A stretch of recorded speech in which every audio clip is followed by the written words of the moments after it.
Hello বন্ধুরা, চলে এলাম একটি নতুন ভিডিও নিয়ে। সেটা হচ্ছে কৃষক বন্ধুর টাকা 14 তারিখে আর 15 তারিখে ঢুকে গেছে। তো আপনারা কিভাবে চেক করবেন আপনাদের কৃষক বন্ধুর টাকা আপনার ব্যাঙ্ক অ্যাকাউন্টে ঢুকেছে।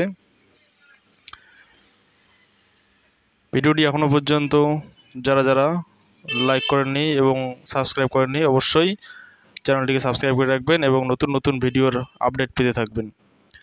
প্রথমে দেখতে পাচ্ছেন কৃষক বন্ধুর অফিসিয়াল পোর্টাল খুলে গেছে। অফিসিয়াল পোর্টালে দেওয়া আছে কৃষক বন্ধু সম্পর্কিত তথ্য, নথিভুক্ত কৃষকের তথ্য, কৃষি বিভাগ,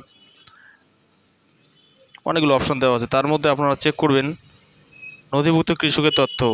এখানে দেখতে পাবেন ক্লিক করে যে আপনার টাকা আপনার ব্যাঙ্ক অ্যাকাউন্টে ঢুকেছে কিনা। কীভাবে চেক করবেন সম্পূর্ণ ভিডিওটি স্কিপ না করে দেখুন, তাহলে বুঝতে পারবেন। প্রথমে দেখতে পাচ্ছেন দিতে বলছে ভোটার কার্ড। আপনি আপনার ভোটার কার্ড নম্বরটি দিয়ে দিবেন। ভোটার কার্ড নম্বর দেওয়ার পরে পাশে দেখতে পাচ্ছেন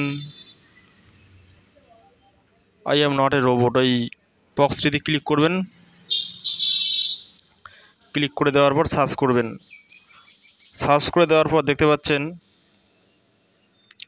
টোটাল বায়োডাটা আপনার শো করছে। আপনি যে কৃষক বন্ধু অনলাইন অ্যাপ্লিকেশন করেছিলেন তার যে ডিটেলস সেটা শো করছে। দেখতে পাচ্ছেন AKD আইডি আছে, কৃষক বন্ধুর আইডি দেওয়া আছে, আধার কার্ড নাম্বার দেওয়া আছে, ফার্মার নেম দেওয়া আছে, ডিস্ট্রিক্ট দেওয়া আছে, ব্লক দেওয়া আছে, গ্রাম পঞ্চায়েত দেওয়া আছে, ভিলেজ দেওয়া আছে, কত একর জমি আছে সেটা দেওয়া আছে, আর ট্রানজ্যাকশন সাকসেস লাস্টে সবার শেষে দেখাচ্ছে ট্রানজ্যাকশন সাকসেস। ট্রানজ্যাকশন সাকসেস মানে হচ্ছে আপনার ব্যাঙ্ক অ্যাকাউন্টে আপনার টাকা ঢুকে গেছে। এইভাবে আপনারা দেখতে পাবেন। তো ভিডিওটি যদি ভালো লেগে থাকে তাহলে অবশ্যই like, comment, share and subscribe করে দেবেন এবং বন্ধুদের মাঝে শেয়ার করে দেবেন। দেখা হচ্ছে পরের ভিডিওতে।